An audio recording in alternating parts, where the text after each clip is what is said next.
এই রমজান জীবনের অন্য 10টি রমজানের মতো কাটাবো না। এই রমজানকে আমি ব্যতিক্রম, সম্পূর্ণ ভিন্নতর, সম্পূর্ণ আমল এবং ইবাদত এবং তাকওয়া চর্চার মধ্য দিয়ে আল্লাহর মাগফিরাত নাজাত নিজের করে নেওয়ার মধ্য দিয়ে আমার এই রমজানকে আমি সার্থক করার চেষ্টা করব ইনশাআল্লাহ। ভাইরা আমার, রমজানের আমল ইবাদত কিভাবে করব, কোনটা করব কোনটা করব না, এই সম্পর্কে যথেষ্ট ধোঁয়াশা আমাদের মধ্যে আছে। আমাদের এই দেশে মুসলমানদের কাছে রমজান মাস মানে 4টি কাজ। রমজান মাস মানে কয়টা কাজ? 4টা কাজ। রমজান মানে হলো রোজা রাখা, তারাবির নামাজ পড়া, আর সাহরি খাওয়া, ইফতার খাওয়া, ব্যাস। রোজা, তারাবি, সাহরি, ইফতার, এই 4 জিনিসের নাম হলো আমাদের মুসলমানদের রমজান মাস। অথচ আমাদের প্রিয় নবী সাল্লাল্লাহু আলাইহি ওয়াসাল্লাম রমজান মাসে এই 4 কাজের বাইরে আরো অনেক আমল, অনেক কর্মসূচি, অনেক কার্যতালিকা, অনেক আমলের তালিকা তিনি আমাদেরকে দিয়েছেন, যেটা আমরা মুসলমানরা অনেকেই জানি। আজ আমরা নবী করিম সাল্লাল্লাহু আলাইহি ওয়াসাল্লাম আমাদেরকে রমজান মাসে যে সমস্ত আমল করতে বলেছেন, আমরা সেই সমস্ত আমলের কথা আপনাদের সঙ্গে খুব সংক্ষেপে শেয়ার করব ইনশাআল্লাহ। কারণ আমি নবী করিম সাল্লাল্লাহু আলাইহি ওয়াসাল্লামের হাদিস থেকে এবং কোরআনে কারীম থেকেও 27টি আমলের কথা আপনাদের সঙ্গে শেয়ার করব ইনশাআল্লাহ, যার সবগুলোই রমাদানের জন্য স্পেশাল, তবে অনেকগুলো রমজানের বাইরের সময়ও আমাদের পালনীয় এবং করণীয়। তারাবির নামাজ আদায় করা, রাতে কি আদায় করা ভাই? তারাবির নামাজ আদায় করা কি ফরজ না নফল? ফরজ না সুন্নত? সুন্নত, সুন্নতে মুআক্কাদা। নবী করিম সাল্লাল্লাহু আলাইহি সাল্লাম বলেছেন, মান সামা মান কামা রমাদানা ঈমানান ওয়া ইহতিসাবা গুফিরা লাহু মা তাকাদ্দামা মিন যামবি। যে ব্যক্তি রমজান মাসে রাতে দাঁড়িয়ে তারাবির নামাজ পড়বে, তার পূর্বের সমস্ত গুনাহ খাতা মাফ করে দেওয়া হবে। এইজন্য তারাবির নামাজ পড়বো তো ইনশাআল্লাহ। তারাবির নামাজ 4G গতিতে হবে না 5G গতিতে? কি বলেন? 4G না 5G? ভাইরা আমার, সবকিছুতে গতি ভালো না, সবকিছুতে গতি ভালো না। নেটের গতি যত বেশি হয় তত ভালো, কিন্তু নামাজের গতি, ইবাদত, সিজদার গতি, তারাবির গতি যত কম হয়, যত ধীরে ধীরে হয়, যত শান্তশিষ্ট ভাবে হয়, তত আল্লাহর কাছে বেশি মর্যাদাবান হয়। অতএব মহল্লার হাফেজ সাহেবদেরকে তাড়াতাড়ি নামাজ শেষ করার জন্য দৌড়ের উপর রাখবেন। ক্রিকেট খেলা আছে হুজুর, আজকে একটু খেয়াল রাখবেন, বলবেন। ভাইরা আমার, আমরা তারাবির নামাজের কথা যখন স্মৃতিতে, কল্পনায় আমরা ভাবি, তখন আমাদের স্মৃতিতে তুফান মিল মার্কা একটা নামাজ ভেসে ওঠে, ঠিক না বেঠিক? 5 ওয়াক্ত নামাজ এত তাড়াহুড়া করা হয় না তারাবি যত। অথচ তারাবি এটা তারবিহাত এর বহু বচন আরবি শব্দ, যার অর্থ হলো আরামের সাথে, ধীরস্থিরতার সাথে, রেস্ট করে করে যে নামাজ আদায় করা হয় তার নাম তারাবি। নাম হলো আরামের সাথে করা, আর আমরা করি ব্যারামের সাথে তাড়াহুড়ো করি। এই জন্য এলাকা এলাকায় তারাবি ধীরে ধীরে পড়ার জন্য উদ্যোগ নেবেন তো ইনশাআল্লাহ। ইমাম সাহেবদেরকে, হাফেজ সাহেবদেরকে উদ্বুদ্ধ করবেন, ভাই হুলস্থুল করবেন না, কি পড়ান কিচ্ছু বুঝি না, এমন টান দেন শেষে যায় শুধু আলামুন তালামুন, আর এটা শুনে মনে করেন যে এখন স্টপ হয়েছে, এখন রুকুতে যাইতে হবে। এই নামাজ কি নামাজ? এটা তামাশা। ভাইরা আমার, স্পিডে তারাবি না পড়ে যদি একটু ধীরে তারাবি পড়া হয়, সর্বোচ্চ 15 থেকে 20 মিনিটের ডিফারেন্স হবে, এর বেশি না। মাত্র 15 মিনিটের জন্য আপনার পুরো নামাজকে আপনি বরবাদ করছেন। দেশের বেশিরভাগ মসজিদগুলোতে তুফান মিল মার্কা তারাবি পড়া হয়। এই তারাবি আল্লাহর কাছে কতটা গ্রহণযোগ্য হবে, এটা যথেষ্ট প্রশ্নবিদ্ধ বিষয়। আল্লাহ তাআলা আমাদের সবাইকে ধীরস্থিরতার সাথে খুব শান্তভাবে তারাবির নামাজ আদায় করার তৌফিক দান করুন। চেষ্টা করা যাবে না ইনশাআল্লাহ। ভাইরা আমার, আল্লাহ রাব্বুল আলামিন নামাজের ক্ষেত্রে হুলস্থুলতা পছন্দ করেন। যার নামাজ যত বেশি সময় নিয়ে আদায় করেন, তিনি আল্লাহর কাছে তত শ্রেষ্ঠ, তত ভালো নামাজ। আর যার নামাজে যত হুলস্থুল করা হয়, তার নামাজের কোয়ালিটি, মর্যাদা আল্লাহর কাছে তত কম। অতএব আমরা রমজানের তৃতীয় আমল জানলাম তারাবির নামাজ, এবং সেটা দৃঢ়স্থিরতার সাথে আদায় করবো। আল্লাহ আমাদের তৌফিক দান করুন। নাম্বার 4, সাহরি খাওয়া। সাহরি খাওয়া এটা রমজানের একটা আমল। আপনি সারা বছর লাঞ্চ করেন, ডিনার করেন, দুপুরের খানা খান, রাতের খানা খান, সকালে ব্রেকফাস্ট নাস্তা করেন, কিন্তু এর কোনোটা ইবাদত হয় না, এর কারণে আপনি সওয়াব পাবেন না। কিন্তু রমজান মাসে ভোর রাতে ঘুম থেকে উঠে যে আপনি খাবার খাবেন, এই খাবার খাওয়ার জন্য যে উঠলেন এবং খাইলেন, এর কারণে আপনার অ্যাকাউন্টে আপনার আমলনামা আল্লাহ তাআলা সওয়াব জমা করে দিবেন। আপনি রিওয়ার্ড পাবেন, বিনিময় পাবেন। কেন? কারণ নবী করিম সাল্লাল্লাহু আলাইহি সাল্লাম বলেছেন, তাসাহহারু ফাইন্না ফিস সাহুরি বারাকাহ। তোমরা সাহরির খাবার খাবে ভোর রাতে। রোজার মাসে রোজা রাখতে গিয়ে সাহরির খাবার খাবে। কেন? কারণ সাহরির যে খানা, এই খানাতে আল্লাহ তাআলা বরকত রেখেছেন। এই খানা খাইলে তার জন্য আমাদের স্পিরিচুয়াল, আধ্যাত্মিক বিভিন্ন রকমের উপকারিতা আল্লাহ তাআলা এর মধ্যে নিহিত রেখেছেন। এর মধ্যে খাদ্য শক্তি আছে, আমাদের এনার্জি হবে শরীরে, রোজা রাখতে সহজ হবে। এর পাশাপাশি সাহরির খাবারে আলাদা একটা বরকত আছে, শেফা, বহুবিধ উপকারিতা আমাদের শরীরের, আমাদের মনের জন্য আল্লাহ তাআলা রেখেছেন। এই জন্য সাহরি খাওয়াটা আলাদা একটা ইবাদত।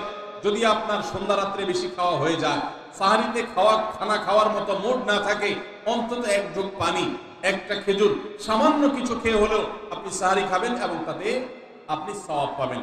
কোনো কারণে যদি সাহরি খেতে না পারেন, রাতে উঠতে পারেন নাই, অ্যালার্ম বাজছে কিন্তু শুনেন নাই, উঠে দেখেন ফজরের আজান হয়ে গেছে, তাহলে ওই দিনের রোজা কি হবে নাকি হবে না? হবে। মাশাআল্লাহ, বগুড়া মানুষ মাসালা জানে, দেখা যায় রোজা হয়ে যাবে ইনশাআল্লাহ। কারণ এই সাহরি খাওয়াটা ফরজ না, ওয়াজিব না, এটা সুন্নাত। সুন্নাত ছুটে গেলে ইবাদত হয় না, ব্যাপারটা সেরকম না। 5 নম্বর আমল হলো, সাহরি তো খাবো ঠিক আছে, কিন্তু সেটা শেষ সময়ে খাওয়া, দেরিতে খাওয়া। সাহরি কি আগে খাবেন না শেষের দিকে খাবেন? শেষের দিকে। কেন? কারণ নবী করিম সাল্লাল্লাহু আলাইহি সাল্লাম বলেছেন, লা ইয়াজালুন নাসু বিখাইরিন মা আজ্জাল ফুতুর ওয়া আখারুস সাহুর। এই উম্মত, মুসলিম জাতি ততদিন পর্যন্ত কল্যাণের উপর প্রতিষ্ঠিত থাকবে, তারা কল্যাণকে স্পর্শ করতে পারবে যতদিন পর্যন্ত তারা সাহরি তাড়াতাড়ি খাবে না দেরিতে খাবে? দেরিতে খাবে। আর ইফতার তাড়াতাড়ি। তাহলে সাহরি দেরিতে খাওয়া হলো সুন্নাত। আমাদের দেশে গ্রামে অনেক মুরব্বীরা এখনো আছেন, রাত 12টা, 1টা, 2টা বাজে সাহরি খেয়ে শুয়ে থাকেন। তারা চিন্তা করেন পরে খাইতে গেলে আবার বর্ডার ক্রস হয়ে যায় কিনা, সীমা লঙ্ঘন হয়ে যায় কিনা, রিস্ক নেওয়ার দরকার কি, এই জন্য 12টার সময় খেয়ে রাখে। এটার কারণে সাহরি খাওয়ার সওয়াব পাবেন ঠিকই, কিন্তু দেরিতে সাহরি খাওয়ার যে সুন্নত, সেই সুন্নত আদায় হবে। এই জন্য দেরিতে খাবেন। দেরিতে খাওয়ার মানে আবার এরকম দেরি না যে আপনি আর মুয়াজ্জিন সাহেব দুজন কম্পিটিশন করছেন, আপনার হাতে খাবারের প্লেট আর মুয়াজ্জিনের হাতে মাইক, আপনি আগে শেষ করেন আর মুয়াজ্জিন আগে আজান দিবে, কম্পিটিশন চলছে। এত দেরি করে একেবারে লাস্ট মিনিট পর্যন্ত খাওয়া সুন্নাত নয়। কথা কি বুঝাতে পারছি? কয়েক মিনিটের গ্যাপ রেখে তারপরে খাবার শেষ করবেন। কারণ নবী করিম সাল্লাল্লাহু আলাইহি সাল্লাম সাহরি খেয়ে শেষ করে ফজর নামাজ শুরু করতেন, এর মধ্যে 50টা আয়াত পড়ার মতো গ্যাপ রাখতেন, অর্থাৎ প্রায় 10 মিনিটের মতো একটা গ্যাপ থাকতো। এই জন্য আমরা একটা গ্যাপ রেখে তারপর সাহরি শেষ করব। অর্থাৎ ফজরের আজান যদি হয় উদাহরণস্বরূপ 5:25 বা 30, তাহলে আমরা 2-4 মিনিট আগে সাহরি খেয়ে শেষ করবো ইনশাআল্লাহ। তাহলে সাহরি দেরি করে খাওয়া, শেষের দিকে খাওয়াটা সুন্নাত। আল্লাহ আমাদের আমল করার তৌফিক দান করুন। রমজান মাসে সাহরির নামে একটা নতুন নাটক শুরু হয়েছে এই দেশে, সেটার নাম হলো সাহরি পার্টি। আপনারা শুনেছেন? বিশেষ করে শহরের ছেলেফেলেরা, ইউ পোলাপান, তারা আজকাল ভোর রাতে বন্ধু বান্ধব সহ রেস্টুরেন্টে গিয়া সাহরি পার্টির আড্ডা বাইর করছে। শয়তানি এবং ফাইজলামির আর কোনো জায়গা নেই, সাহরির জন্য পার্টি বাইর করছে, তাও আবার ছেলে মেয়ে একসাথে মিলেমিশে। ভাইরা আমার, সাহরি খাওয়া ইবাদত, এবং সাহরির এই সময়টা দোয়া কবুলের সময়, তাহাজ্জুদের সময়। আল্লাহ তাআলা দুনিয়ার আকাশ থেকে ডেকে ডেকে বান্দাকে ক্ষমা করেন। এই সময়টাতে আড্ডাবাজি করা, এটা হতভাগা ছাড়া আর কারো কোনো কাজ হতে পারে না। এরপরে 6 নম্বর আমল হলো ইফতার করা। রোজা রেখেছেন কিন্তু ইফতার করেন নাই, রোজা হয়ে যাবে কিন্তু সুন্নাত আদায় হবে না। এই জন্য ইফতার করা একটা সুন্নাত। আল্লাহ তাআলা আরহামুর রাহিমিন, এমন একটা মাস রমজান মাস, সারা বছর কিন্তু আমরা নাস্তা করি, সারা বছর যেটা নাস্তা করি রমজানে সে নাস্তাই করি। পার্থক্য হলো সারা বছর নাস্তা করি সকালে, রমজান নাস্তা করি সন্ধ্যায়। মানুষ দীর্ঘ সময় না খেয়ে থাকার পরে যে খাবার খায় সেটাকেই ব্রেকফাস্ট বলে, সেটাকেই নাস্তা বলে। আরবিতে যে ইফতার বলা হয়, এই ইফতার শব্দের অর্থ কিন্তু নাস্তা। ইফতার শব্দের অর্থ কি? নাস্তা। সারা বছর নাস্তা খেলে কোনো সওয়াব হবে, কিন্তু রমজান মাসে আপনি যদি সারাদিন উপবাস থাকার পর সন্ধ্যায় ব্রেকফাস্ট করেন, অর্থাৎ ইফতার করেন, তাহলে আল্লাহ তাআলা আপনাকে সুন্নাত পালন করার সওয়াব দিবেন। এই জন্য ভাই, ইফতার করা একটা সুন্নাত। 7 নম্বর, ইফতার আবার তাড়াতাড়ি করা আরেকটা সুন্নাত। এটা 7 নম্বর আমল, ইফতারটা একটু তাড়াতাড়ি করা। তাড়াতাড়ি করা মানে কি? সূর্য ডুবার 2-4 মিনিট আগে। কি বলেন? তাহলে তাড়াতাড়ি কেমনে হলো? তাড়াতাড়ি মানে হলো সূর্য ডুবার সাথে সাথে করা, বিলম্ব বা দেরি। নবী করিম সাল্লাল্লাহু আলাইহি ওয়াসাল্লামের হাদিস আবারও আমরা স্মরণ করি। তিনি বলেছেন, লা ইয়াজালুন নাসু বিখাইরিন মা আজ্জালুল ফুতুর ওয়া আখারুস সুহুর। এই মানুষ, এই উম্মত ততদিন কল্যাণের উপরে প্রতিষ্ঠিত থাকবে যতদিন তারা ইফতার তাড়াতাড়ি করবে আর সাহরি দেরিতে করবে। ইফতার তাড়াতাড়ি করা এর মানে হলো সূর্য ডুবছে আর দেরি করবেন না। শিয়ারা এবং ইহুদিরা, তাদের মধ্যে রোজা আছে, ফাস্টিং আছে, তারা সেই রোজায় ইফতার করে হলো চতুর্দিক অন্ধকার হয়ে যাওয়ার পর, সূর্য ডুবার পর পর ইফতার করে না। এই জন্য নবী সাল্লাল্লাহু আলাইহি ওয়াসাল্লামের আদর্শ হলো তার বিপরীত, অর্থাৎ সূর্য ডুবার পর পর ইফতার করে ফেলা, অতিরিক্ত বিলম্ব না করা। আল্লাহ আমাদেরকে আমলের তৌফিক দান করুন। 8 নম্বর আমল হলো ইফতারের দোয়া পড়া। ইফতারের দোয়া জানা আছে ভাই? কি দোয়া? আমরা একটা দোয়া কমন জানি বাংলাদেশের মানুষ, সেটা হলো আল্লাহুম্মা লাকা সুমতু আলা রিজকিকা আফতারতু। এটাও হাদিসে বর্ণিত হয়েছে, কিন্তু হাদিসের সনদ নিয়ে অনেকে কোনটা নিয়ে আলাপ তুলেছেন, প্রশ্ন তুলেছেন। আল্লাহুম্মা লাকা সুমতু মানে হলো, হে আল্লাহ, আপনার উদ্দেশ্যে রোজা রেখেছি, ওয়া আলা রিজকিকা আফতারতু, এবং আপনার দেওয়া রিজিক দিয়ে ইফতার করেছি।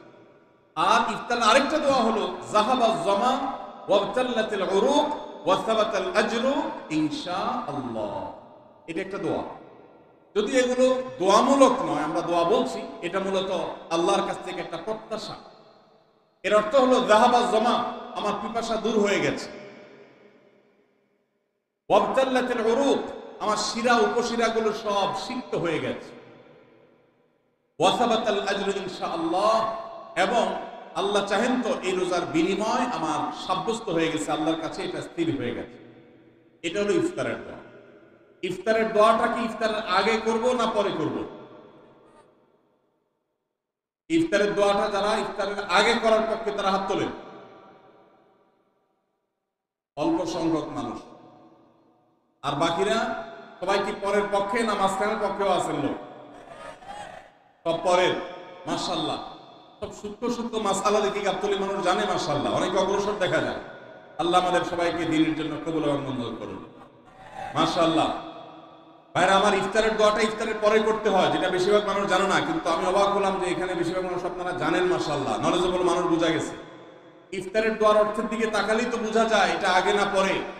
দোয়ার অর্থের মধ্যে তাকালে আমরা দেখতে পাচ্ছি যে আল্লাহ শিরা উপশিরা সিক্ত হয়ে গেছে, পিপাসা দূর হয়ে গেছে, এগুলো তো ইফতারের পরেই হয়। অবশ্য আমি অর্থ আগে বলে দিছি, সেটা দেখে হয়তো আপনারা অনেকে বুঝে ফেলছেন। মাশাআল্লাহ। তো যাই হোক, ইফতারের শুরুতে বিসমিল্লাহ বলে ইফতার করব, আর শেষে এই দোয়া পড়বো। আল্লাহ আমাদেরকে আমলের তৌফিক দান করুন। 9 নম্বর হলো সাহরি এবং ইফতারে খেজুর খাওয়া। খেজুর দিয়ে সাহরি ইফতার করা। ইফতারে আপনি অন্য যা খান না খান, খেজুর দিয়ে খাবেন। নবী সাল্লাল্লাহু আলাইহি ওয়াসাল্লাম আধা পাকা আধা খেজুর দিয়ে ইফতার করতেন, যেটাকে রুতাব বলা হয়। আর যদি সেটা না পাওয়া যেত, সাধারণ যে কোনো খেজুর, সেটাও না পাওয়া গেলে একটু পানি খেয়ে তারপর তিনি ইফতার করতেন। আমরা ইফতারে খেজুর খেতে হয় সুন্নাহ, এটা আমরা জানি, কিন্তু যেটা জানি না সেটা হলো সাহরিতে খেজুর খাওয়া। ভোর রাতে সাহরিতে খেজুর খাওয়া সুন্নাত। এটা আগে কে কে জানতেন? হাত তোলেন। আগে জানতেন? মাশাআল্লাহ, হাত নামান। গত বছর রমজানে সাহরিতে ভাত তরকারি যাই খাইছেন না খাইছেন, একটা হলো খেজুর খাইছেন, কারা কারা হাত তোলেন? মাশাআল্লাহ, এটা কি সব আমল করা মানুষ। মাশাআল্লাহ, তাহলে তার ওয়াজ টোয়াজের কোনো দরকার নেই। এত নলেজেবল মানুষ, এত আমলদার মানুষ যদি এলাকায় থাকে, তাহলে ওয়াজের দরকার নেই। আল্লাহ আমাদের সবাইকে আমলের তৌফিক দান করুন। ভাইরা আমার, ইফতারে খেজুর খাওয়া যেমন সুন্নাত, সাহরিতেও খেজুর খাওয়া সুন্নাত, কিন্তু খেজুর খাওয়া কোনো ফরজ ওয়াজিব না। খেজুরের দাম বেশি হয়ে গেছে, আপনি কিন্তু অপারক।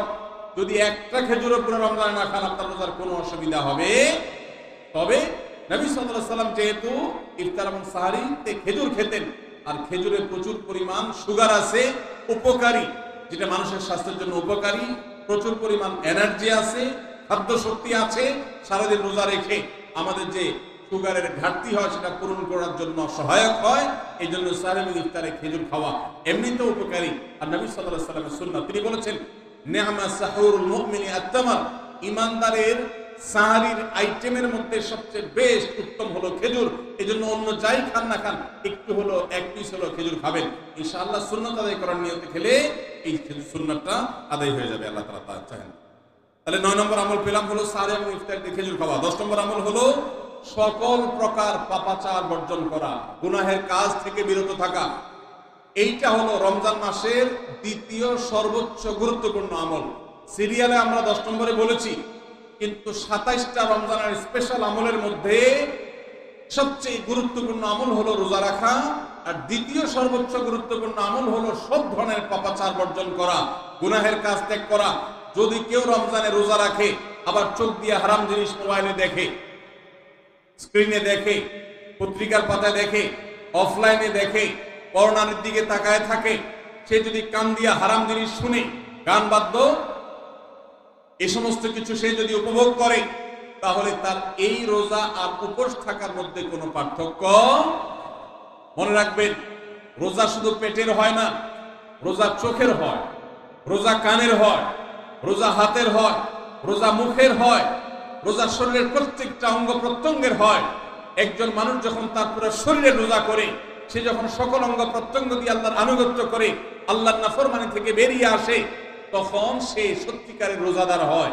আর যে শুধুমাত্র দিনের বেলায় পানাহার বর্জন করে, যৌনাচার বর্জন করে, আর সমস্ত পাপাচার অপকর্ম সে যথারীতি অন্য সময়ের মতো রমজান মাসেও করে, এই রোজাদার পেটের রোজা রেখেছে কিন্তু তার শরীরের অন্য অন্য অঙ্গ প্রত্যঙ্গ গুলো আল্লাহর কথা শুনে নেই, তো সেগুলো কিন্তু রোজা রাখে নাই। এই রোজা আল্লাহর কাছে মাকবুল এবং গ্রহণযোগ্য রোজা হতে পারে। অতএব আমরা রমজান মাসে সব ধরনের গুনাহের কাজ বর্জন করবো তো ইনশাআল্লাহ। প্রিয় ভাইরা আমার, রোজা কিন্তু আমাদের সাথে কথা বলে। রোজার ভাষা আমরা অনেকে জানি না, কি বলে সেটা অনেকে বুঝি না, কিন্তু রোজা আমাদের সাথে কথা বলে। কি কথা? সিয়াম শব্দের অর্থ, আমরা যেটাকে রোজা বলছি সেটা কোরআনের ভাষায় বলা হয় সিয়াম, হাদিসে বলা হয়েছে সেটাকে সওম বা সিয়াম। এই সওম বা সিয়াম একই শব্দ, এর অর্থ হলো বিরত থাকা। এর অর্থ হলো কি ভাই? বিরত থাকা, ব্রেক দিতে জানা। আল্লাহ রাব্বুল আলামিন রোজার মতো ইবাদত দিয়েছেন আমাদেরকে জীবনে ব্রেক দেওয়ার অভ্যাস গড়ে তোলার জন্য। আমরা যেন ব্রেক দিতে শিখি, আমরা যেন থামতে শিখি, আমরা যেন নিজেদেরকে নিয়ন্ত্রণ করতে শিখি। ইসলামের যে বৈশিষ্ট্য, ইসলামের যে বিউটি, ইসলামের যে সৌন্দর্য, সেটা হলো ইসলাম পৃথিবীর মানুষকে আত্মনিয়ন্ত্রণ করবার কথা বলে। আজ ভোগবাদী পৃথিবীর যেদিকে তাকাবেন, চতুর্দিকে দেখতে পাবেন শুধু ভোগের হাতছানি। দুনিয়াটা মস্ত বড়, খাও দাও আর ফুর্তি করো, শুধুমাত্র ফুর্তি, ফুর্তি এবং ফুর্তি, ভোগ এবং ভোগ এবং ভোগ। গোটা পৃথিবী আপনাকে ভোগের কথা বলবে, ত্যাগের কথা বলবে না। ইসলাম আপনাকে ত্যাগের কথা বলে। আপনি ঈদ উদযাপন করবেন, ঈদ উল ফিতর, সেখানে পর্যন্ত ইসলাম বলে আগে গরিবের বাসায় ফিতরা পৌঁছাবে, তারপর তুমি ঈদগাহে যাবে, ঈদের আনন্দ করবে। আপনি কোরবানি ঈদে পশু জবাই করে গোশত খাবেন, উৎসব করবেন। ইসলাম বলে ভালো কথা, তুমি উৎসব করবে, তোমাকে উৎসব করতেই দেওয়া হয়েছে, কিন্তু আগে গরিবের বাসায়ও এই গোশত পাঠাবে ঈদের, সেটা নিশ্চিত করবে, তার পাশাপাশি তুমি ঈদ উদযাপন করবে। আমরা যে রমজানের রোজা রাখি, এই রোজা আমাদেরকে বিরত থাকার কথা বলে। সেই বিরত থাকাটা কি? সেটা হলো আমরা যখন রোজা রাখি আমাদের পিপাসা হয়, আমাদের ক্ষুধা লাগে, পিপাসা হয়, আবার হাতের সামনে হয়তো পানিও আছে। আমার ক্ষুধা লাগে, হাতের সামনে হয়তো খাবারও আছে, কেউ দেখছেও না, সিসি ক্যামেরাও নেই, বদ্ধ রুমে কক্ষের মধ্যে, কিন্তু আমি রোজাদার। কোন রোজাদার রোজার মধ্যে খায়, পান করে? কেন? কারণ সে জানে আল্লাহ নিষেধ করেছে। আমরা যখন ইফতার সামনে নিয়ে বসে থাকি সন্ধ্যাবেলা, ভাইরা আমার, সারা বছর নাস্তা তো আল্লাহ তাআলা কম হোক বেশি হোক সবাইকে করার তৌফিক দেন। আমরা সবাই তো কম বেশি নাস্তা করি সারা বছর, আপনি যদি বুফে গিয়ে 100 আইটেমের নাস্তা দিয়েও আপনি খাবার গ্রহণ করেন, সকালের ব্রেকফাস্ট আপনি খান, ইফতারের সময় মাত্র 2-4টা আইটেম নিয়ে বসে থেকে আজানের জন্য, সূর্য ডুবার জন্য যে অপেক্ষা করেন, ওই অপেক্ষার সময় যে অবর্ণনীয় স্বাদ আর তৃপ্তি পাওয়া যায়, পৃথিবীর সমস্ত খাদ্য গ্রহণের মধ্যেও এই তৃপ্তি বা স্বাদ নাই। নবী সাল্লাল্লাহু আলাইহি ওয়াসাল্লাম সেজন্য বলেছেন, লিসাইমি ফারহাতান, রোজাদার ব্যক্তিকে দুটি আনন্দ দেওয়া হয়, ফারহাতুন ইনদা ফিতরি ওয়া ফারহাতুন ইনদা লিকাই রাব্বি। একটা আনন্দ হলো ইফতারের সময়, অবর্ণনীয়, ভাষায় প্রকাশ করবার অযোগ্য। কি ভালো লাগা কাজ করে ইফতারের জন্য আমরা বসে আছি, খাবার সামনে আছে, রকমারি শীতল শরবত সামনে আছে, রকমারি খাবারের পসরা সাজানো আছে টেবিলে, দস্তরখানে, এদিকে পেটে ক্ষুধাও আছে, কিন্তু আমরা মিনিট গুনছি, আমরা সময় দেখছি, ঘড়ির দিকে তাকিয়ে আছি, সূর্য কখন ডুববে। সূর্য ডুবেছে আর সাথে সাথে আমরা ইফতার করি। এই যে আল্লাহর নির্দেশের অপেক্ষা, ইসলাম রোজার মাধ্যমে আমাদেরকে সেই শিক্ষাটা দিতে চায়। রোজা আমাদের সাথে সেই কথা বলে যে দেখো, তুমি জীবনে বিরত থাকতে শিখো, গোটা পৃথিবী তোমাকে ভোগ শিখাবে, ইসলাম তোমাকে ত্যাগ শিখাবে, ইসলাম তোমাকে কন্ট্রোল করা শিখাবে। আমাদের তরুণদের চরিত্রকে নষ্ট করবার জন্য, তাদেরকে নানাভাবে উস্কানি দেওয়ার জন্য, বিনোদনের নামে, নিউজের নামে, বিজ্ঞাপনের নামে, বিভিন্ন নামে অশ্লীল নানা দৃশ্য, খোলামেলা দৃশ্য তাদের সামনে দেখানো হয়, ভোগের আহ্বান করা হয়। ইসলাম বলে, হে মুসলিম তরুণ, তোমার চোখের এরিয়ার মধ্যে কোনো বড় নারী, কোনো সুন্দরী নারী পড়ে গেছে, তুমি আজ করতে পেরেছ, সাথে সাথে তোমার দৃষ্টিকে তুমি নিয়ন্ত্রণ করো, অবনত করো। কুল্লিল মুমিনিনা ইয়াগুদ্দু মিন আবসারিহিম ওয়া ইয়াহফাযু ফুরুজাহুম। আল্লাহ বলছেন, হে রাসূল বলে দিন ঈমানদার পুরুষদেরকে, তারা যেন তাদের চোখগুলোকে নামিয়ে রাখে, তাদের সম্ভ্রমকে তারা সংরক্ষণ করে। মনে রাখবেন, যা খুশি তা করতে পারা এটা যোগ্যতা নয়। নিজেকে নিয়ন্ত্রণ করলাম, যা খুশি তা করব না, এর নাম হলো যোগ্যতা। ডায়রিয়ার রোগী ডাইরেক্ট হয়ে যায়, যা খুশি যে করে, নিজের মন যেদিকে তাকে নাচায় সেদিকে নাচে, এ লোকটা অসুস্থ মানুষের মতো। আর মুসলিম যুবক, মুসলমান মানুষ, নারী পুরুষ, সে নিজেকে নিয়ন্ত্রণ করে। আল্লাহ এটা হারাম করেছেন, আমার মন চায়, চাইলেই আমি সেটা নিতে পারি, কিন্তু আমি নেব না। আমি একটা জিনিস ধরতে পারি, আল্লাহ হারাম করেছেন, সেজন্য আমি ধরবো না। এই শিক্ষাটা রমজান আমাদেরকে দেয়। অতএব রমজানের সবচেয়ে গুরুত্বপূর্ণ আমল হলো এই 10 নম্বর আমল, সেটা হলো পাপাচার বর্জন করা। নবী সাল্লাল্লাহু আলাইহি ওয়াসাল্লাম বলেছেন, যে ব্যক্তি রমজানে রোজা রাখলো আর পাপাচার বর্জন করলো না, তাহলে এই রোজা রাখা আর উপোস থাকার ভিতরে কোনো পার্থক্য নাই। আল্লাহ আমাদের সবাইকে রমজান মাসে রোজা থেকে সকল হারাম, সকল নাজায়েজ কাজ, সকল গুনাহের কাজ ছাড়ার তৌফিক দান করবো না। আমি ভাইরা আমার 11 নম্বর আমল হলো অধিক পরিমাণ দোয়া করা। রমজান মাসে রোজা রেখে আমরা বেশি বেশি দোয়া করব। চলতে ফিরতে, উঠতে বসতে দোয়া করতে পারেন। আমাদের মায়েরা অনেকে শুনছেন আমাকে, রমজান মাসে আপনি গৃহস্থলী কাজ করছেন, রান্না বাড়া করছেন, ঘর ঝাড়ু দিচ্ছেন, আর মনে মনে আল্লাহর সাথে কথা বলেন। দোয়া মানে আল্লাহর সাথে কথোপকথন। আল্লাহ, আপনি আমাকে মাফ করে দেন, আমার বাবাকে মাকে মাফ করে দেন, সন্তানগুলোকে হেদায়েত দান করেন, চোখের পানি ফেলেন। নিয়মতান্ত্রিক দোয়া, বসে বসে হাত তুলে দোয়া করবেন কিবলামুখী হয়ে। আবার চলতে ফিরতে, উঠতে বসতে, এমনকি ওযু নাই সে অবস্থায় দোয়া করবেন। নবী সাল্লাল্লাহু আলাইহি ওয়াসাল্লাম বলেছেন, 3 ব্যক্তির দোয়া ফিরিয়ে দেওয়া হয় না। কয় ব্যক্তির দোয়া? সালাতুন লা তুরাদ্দু দাওয়াতুহুম। 3 শ্রেণী মানুষের দোয়া ফিরিয়ে দেওয়া হয় না। এর ভিতরে এক শ্রেণী হলেন মাজলুম, কারোর জুলুমের শিকার হয়েছে।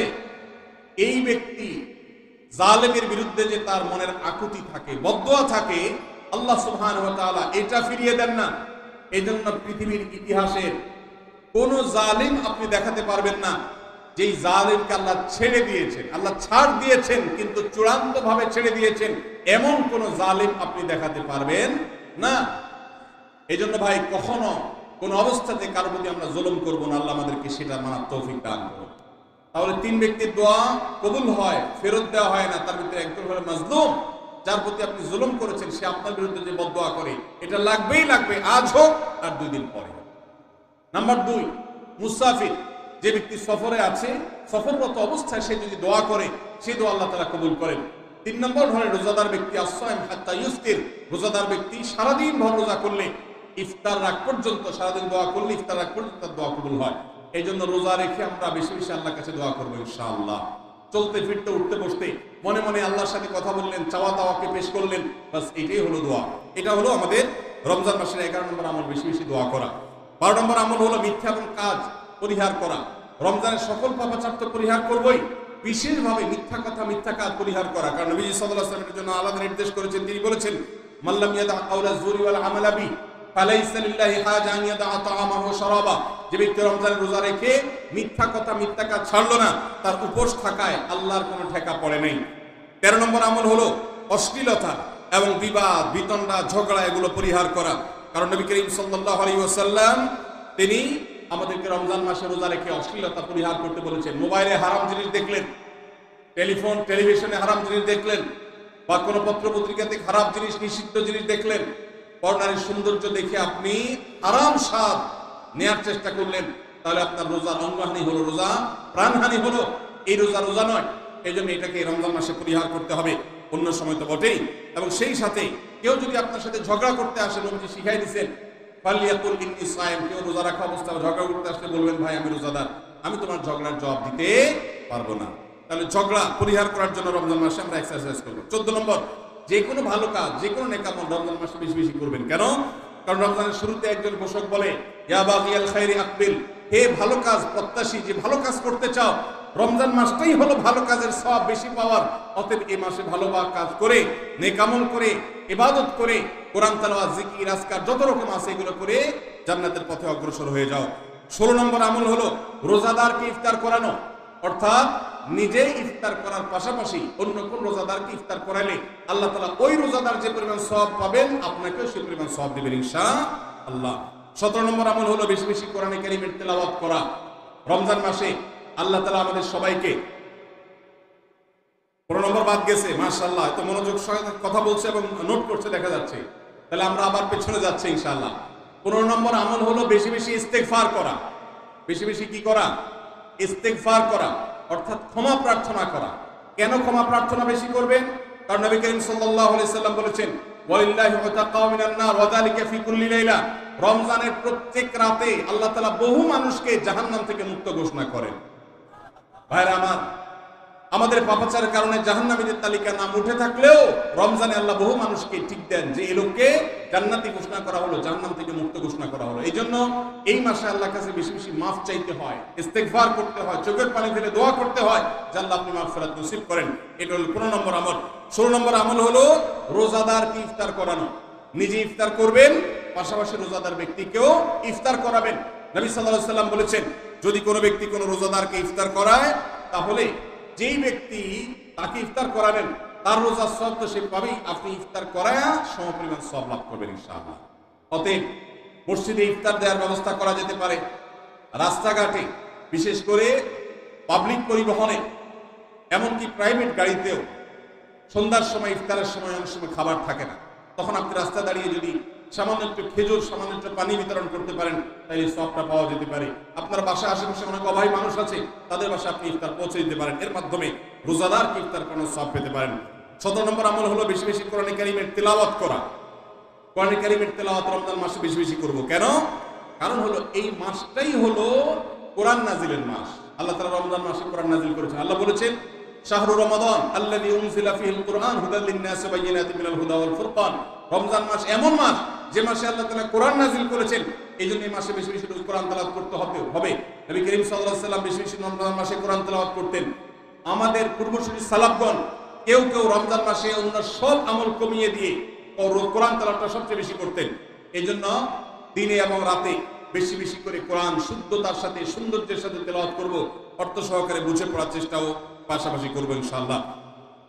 18 নম্বর আমল হলো কোরআন পরস্পরকে শোনাশুনি করা, বুঝে পড়া। অর্থাৎ আপনি কোরআন তেলাওয়াত করবেন, আপনার স্ত্রী শুনবে, আপনার মা শুনবে, আপনার বোন শুনবে, আবার তারা তেলাওয়াত করবে, আপনি শুনবেন। আমরা তারাবির নামাজে এক পক্ষীয় তেলাওয়াত শুনি, হাফেজ সাহেব তেলাওয়াত করেন, আমরা শুনি, কিন্তু আমরা তেলাওয়াত করে আরেকজন শুনবে, এটা হয় না। নবী সাল্লাল্লাহু আলাইহি ওয়াসাল্লাম রমজান মাস আসলে জিবরিল ফেরেশতার সাথে কোরআন শোনাশুনি করতেন, জিবরিল তেলাওয়াত করতেন, নবীজি শুনতেন, আবার আমাদের নবীজি তেলাওয়াত করতেন, জিবরিল শুনতেন, এটা একটা সুন্নত। এই সুন্নতটা বিলুপ্ত হয়ে গেছে, এটা নিয়ে চর্চা নাই। এই জন্য আমরা এটা বাসা বাড়িতে নতুন করে জিন্দা করব। আল্লাহ আমাদেরকে তৌফিক দান করুন। 19 নম্বর আমল হলো দান সাদাকা বেশি বেশি করা। নবীজি সাল্লাল্লাহু আলাইহি সাল্লাম এমনিতেই প্রচুর পরিমাণ দান করতেন, কিন্তু রমজান আসলে তার দানশীলতার পরিমাণ আরো বেড়ে যেত। এই জন্য অভাবী, প্রতিবেশী, গরিব দুঃখী সবার ঘরে ঘরে আমরা আমাদের সাধ্য অনুযায়ী দান পৌঁছানোর চেষ্টা করব রমজান উপলক্ষে। এটা রমজানের 19 নম্বর স্পেশাল আমল, বিশেষ আমল। 20 নম্বর রমজানের কর্মসূচি হলো ভোর রাতে দোয়া করা। কারণ সারা বছর ভোর রাতে তাহাজ্জুদের নামাজ পড়া বা দোয়া করার সুযোগ আমাদের হয় না, কিন্তু রমজানে সাহরি খেতে এমনি উঠেন, অতএব এই টাইমে দোয়া কবুল হয়।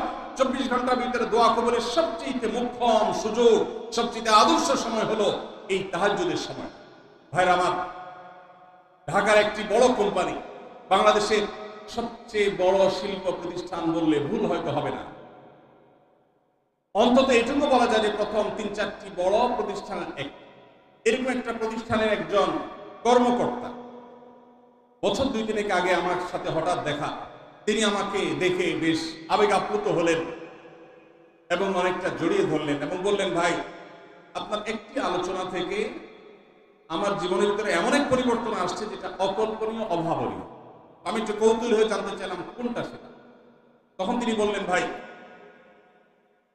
আমার জীবনে এমন একটা রোগ হয়েছে, যেই রোগ ট্রিটমেন্ট করার জন্য দেশে বিদেশে বিভিন্ন জায়গায় গিয়েছি, কোন চিকিৎসা এর আমি পাইনি।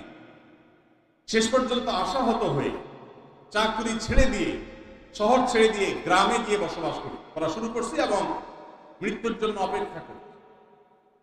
এর মধ্যে আপনার একটা আলোচনার ক্লিপ আমার চোখের সামনে আসলো, সোশ্যাল মিডিয়ায় যেটা শুনলাম।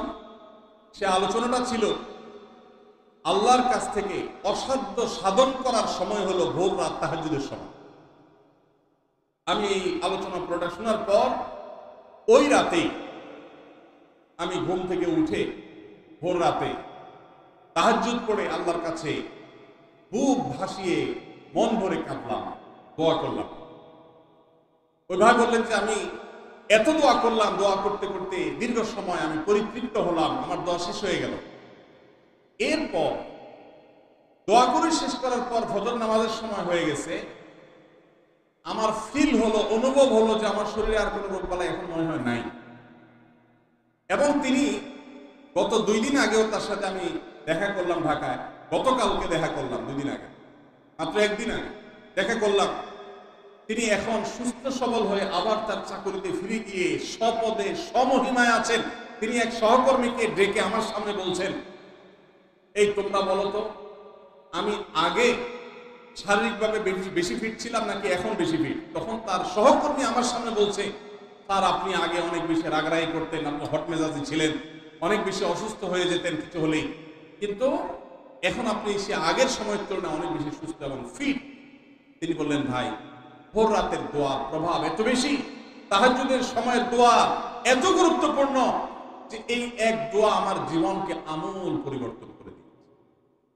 এই জন্য ভাইরা, রমজান মাসে বিশেষ করে যখন তাহাজ্জুদের সময় সাহরি খেতে যখন উঠবেন, সাহরি খাওয়ার পর 10টা মিনিট সময় হাতে রাখেন, বা সাহরি খাওয়ার আগে 10টা মিনিট আগে উঠে উজু করে 2 রাকাত 4 রাকাত নামাজ পড়ে, বা নামাজ পড়ার সময় না থাকলে অন্তত কেবলামুখী হয়ে 2টা হাত তুলে আল্লাহর কাছে একটু চান। নবীজি সাল্লাল্লাহু আলাইহি সাল্লাম বলেছেন, রাতের শেষ প্রহর যখন হয়, দুনিয়ার আসমানে নেমে এসে আল্লাহ বান্দাদেরকে ডেকে ডেকে তাদের প্রত্যেকটা চাওয়া পূরণ করে দেন। এই জন্য ভাইরা, রমজান মাসে সাহরির সময় দোয়া কবুল হয়। রমজান উপলক্ষে বিশেষ করে এই আমলটা, সাহরির সময় আমলটা, আমরা দোয়া করার আমলটা করতে পারি। তাহলে 20 নম্বর আমল হলো তাহাজ্জুদের নামাজ এবং ভোর রাতের দোয়া। এটা অন্য সময় করা যায়, কিন্তু রমজানের সুযোগটা বেশি আসে, সেজন্য এটাকে রমজানের স্পেশাল আমল হিসেবে আমরা উল্লেখ করলাম। আল্লাহ আমাদেরকে সবাইকে তৌফিক দান করুন। সাহরি খেতে উঠলে একটু দোয়া করবো তো ইনশাআল্লাহ, 2-4 মিনিটের জন্য হলে দোয়া করবো, একাকী নির্জনে আল্লাহর কাছে কেবলামুখী হয়ে। এর চেয়ে বড় দুর্ভাগ্যের বিষয় কি আছে যে আল্লাহ চাওয়ার জন্য ডাকছেন আর আমি অবহেলা করে বসে আছি। ভাইরা আমার, 5 ওয়াক্ত নামাজের জন্য মুয়াজ্জিন আপনাকে ডাকে, কিন্তু ভোর রাতে দোয়া কবুলের জন্য স্বয়ং আল্লাহ আপনাকে ডাকে। অতএব সাহরি খেতে উঠলে ভোর রাতে সাহরির সময় একটু দোয়া করবো তো ইনশাআল্লাহ। 21 নম্বর আমল উমরা করা। যাদেরকে আল্লাহ তৌফিক দিয়েছেন তারা রমজান উমরা করবেন, কারণ নবী করিম সাল্লাল্লাহু আলাইহি ওয়াসাল্লাম বলেছেন উমরাতুন ফি রমাদান তা'দিলু হাজ্জা। রমজানে কেউ উমরা করলে একটা হজের সওয়াব পায়। কোন কোন হাদিসে আসছে তা'দিলু হাজ্জাতান মাই, নবীজির সাথে হজের সওয়াব পাওয়া যায় রমজানে উমরা করলে। আল্লাহ আমাদেরকে যখন তৌফিক দিবে আমরা সবাই সেটা করব ইনশাআল্লাহ। ঠিক আছে না? নিয়ত করেন, দোয়া করেন, আল্লাহ একসময় তৌফিক অবশ্যই দিবে। 22 নম্বর আমল হলো রমজানের শেষ 10 দিন মসজিদে ইতিকাফ করা। গুরুত্বপূর্ণ একটা পয়েন্ট, মসজিদে ইতিকাফ করা। খুব মনোযোগ দিয়ে শুনি। রাসূল করিম সাল্লাল্লাহু আলাইহি সাল্লাম রমজানের রোজা ফরজ হওয়ার পর থেকে নিয়ে তার মৃত্যু পর্যন্ত একটি বছরের জন্য রমজানের শেষ দশক মসজিদে ইতিকাফ করা ছাড়া ছিলেন না। একবার তিনি মসজিদে ইতিকাফে বসেছেন, কিন্তু ইমার্জেন্সি একটা কাজে মসজিদ থেকে তাকে বের হতে হয়েছে। এই জন্য তিনি পরের বছর 20 দিন ইতিকাফ করেছেন। 10 দিন হলো ওই বছরের, আর 10 দিন হলো আগের বছরে যে ইতিকাফ ভেঙে ফেলেছেন সেটার ইতিকাফের কাজা। তার মানে হলো নবীজির জীবনে কখনো ইতিকাফ এক বছর একটা রমজান মাসেও ছাড়েন নাই। এত গুরুত্বপূর্ণ আমল যে রমজানের এই আমলটা তিনি কখনোই ছাড়েন নাই। দুর্ভাগ্য আমাদের, এখানেও হয়তো বেশিরভাগ মুসলমান আমরা জীবনে একবারের জন্য রমজানের শেষ 10 দিন ইতিকাফ করি নাই। যে আমল নবীজি জীবনে কখনো ছাড়েন নাই সেটা আপনি জীবনে একবারও করেন নাই, এর চাইতে বড় হতভাগা উম্মত আর কি হতে পারে? ভাইরা আমার, 3টি আমলের নগদ তৃপ্তি আমি অন্তত অনুভব করি। আমি আমার সে অভিজ্ঞতার আলোকে আপনাদের ক্ষুধার্ত আহ্বান করতে চাই, রমজানের শেষ দশকে আপনারা ইতিকাফ করুন। যে 3টি আমলের তৃপ্তি, নগদ স্বাদ, অবর্ণনীয় ভালো লাগা কাজ করে, অন্তর জগতে প্রশান্তিতে পরিপূর্ণ হয়ে যায়, সেই 3টি ইবাদতের একটি হলো আরাফাতের ময়দানের দোয়া। এটার সাথে কোনো কিছুর কম্পেয়ার হয় না। অবর্ণনীয় তৃপ্তি লাগে আরাফাতের ময়দানে দোয়া করতে। দ্বিতীয় হলো সিজদায় গিয়ে চোখের পানি ফেলে আল্লাহর কাছে দোয়া করতে অসম্ভব ভালো লাগা কাজ করে। ভোর রাতে দোয়াতেও একই স্বাদ পাওয়া যায়। আর 3 নম্বর হলো রমজানের শেষ দশকের ইতিকাফ। ইতিকাফ যে একবার করেছে সে জীবনে বারবার করে, তাকে আর ফেরানো যায় না। এই জন্য ভাইরা, রমজানের শেষ দশকে আমরা আল্লাহর ঘরে বসে গিয়ে ইতিকাফ করার চেষ্টা করবো তো ইনশাআল্লাহ। অনেক এলাকায় বৃদ্ধ মানুষ, বুড়া মানুষ বসায় দেওয়া হয় টাকা পয়সা দিয়ে। যে টাকা নিয়ে ইতিকাফ করে সেও গুনাহগার, আর যারা টাকা নিয়ে ইতিকাফে বসায় তারাও গুনাহগার, কারণ ইবাদত টাকা পয়সা দিয়ে চলবে। রমজানের শেষ দশক মসজিদে ইতিকাফ করবো তো ইনশাআল্লাহ। আল্লাহ আমাদেরকে তৌফিক দান করুন। যুবক ভাইরা, একটাবার বসে দেখেন, অসম্ভব ভালো লাগা কাজ করে। মনে হয় যে আল্লাহর মেহমান আমি, এই ফিলটা হয়, কারণ আল্লাহর ঘরে এসে বসে আছেন আপনি। কারোর কাছে কোনো কিছু চেয়েছেন, চাইতে চাইতে একটা পর্যায়ে তার পাও জড়িয়ে বসে গেলেন, একদম বসে গেলেন, তার ঘরের সামনে বসে পড়লেন। ইতিকাফটা অনেকটা এরকম। রমজানের প্রথম 20 দিন আল্লাহর কাছে হাত দিয়ে দোয়া করলাম, আর শেষ 10 দিন একজন মসজিদে গাঁটটি মস্কা নিয়ে পড়ে গেলাম। ব্যাপারটা হলো কারো পায়ে ধরে পড়ে যাওয়ার মতো। আশা করা যায় ইতিকাফকারীকে আল্লাহ তাআলা ক্ষমা না করে মসজিদ থেকে ফেরাবেন না। এই জন্য ইতিকাফ করার চেষ্টা করবো তো ইনশাআল্লাহ। আমরা ব্যস্ততার অজুহাত দেই। ভাইরা আমার, যে কোনো মুহূর্তে দুনিয়া থেকে চলে যেতে হতে পারে। এই জন্য এই রমজানে প্ল্যান করেন, যত ব্যস্ত হন না কেন। আমি তো আমার সমস্ত ব্যস্ততাকে এক পাশে ঠেলে রেখে, আল্লাহ আমাকে যখন থেকে তৌফিক দিয়েছেন রমজানের শেষ দশক ইতিকাফ ছাড়া বাইরে থাকবো এটা চিন্তাও করি না। এই জন্য যুবক ভাইদেরকে বলবো, প্রত্যেকটা মহল্লাতে 2 জন 5 জন 10 জন করে যুবকরা বসেন, কোরআনের গ্রুপ স্টাডি করেন, কোরআনের পাঠচক্র করেন, নিজেরা কোরআন হাদিসের আলোচনা করেন, রোনাজারি এবং দোয়া করেন। 10টা দিন আল্লাহর সাথে কানেক্টেড হওয়ার চেষ্টা করেন। 12 মাস ইবাদত, দাওয়াতের কাজ, ইসলামের কাজ করবেন, ইনশাআল্লাহ সেখানে বরকত পাবেন। রমজানের শেষ দশকে ইতিকাফ করবেন তো ইনশাআল্লাহ। আল্লাহ আমাদের সবাইকে তৌফিক দান করুন। 23 নম্বর আমল হলো শেষ দশকে ইবাদতের মাত্রা বাড়িয়ে দেওয়া। আমরা উল্টাটা করি।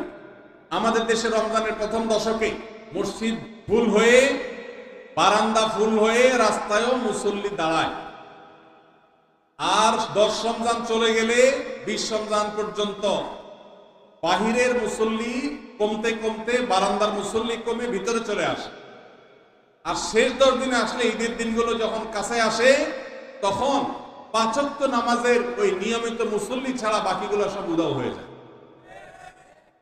নবী সাল্লাল্লাহু আলাইহি ওয়াসাল্লাম কি করতেন? তার উল্টাটা।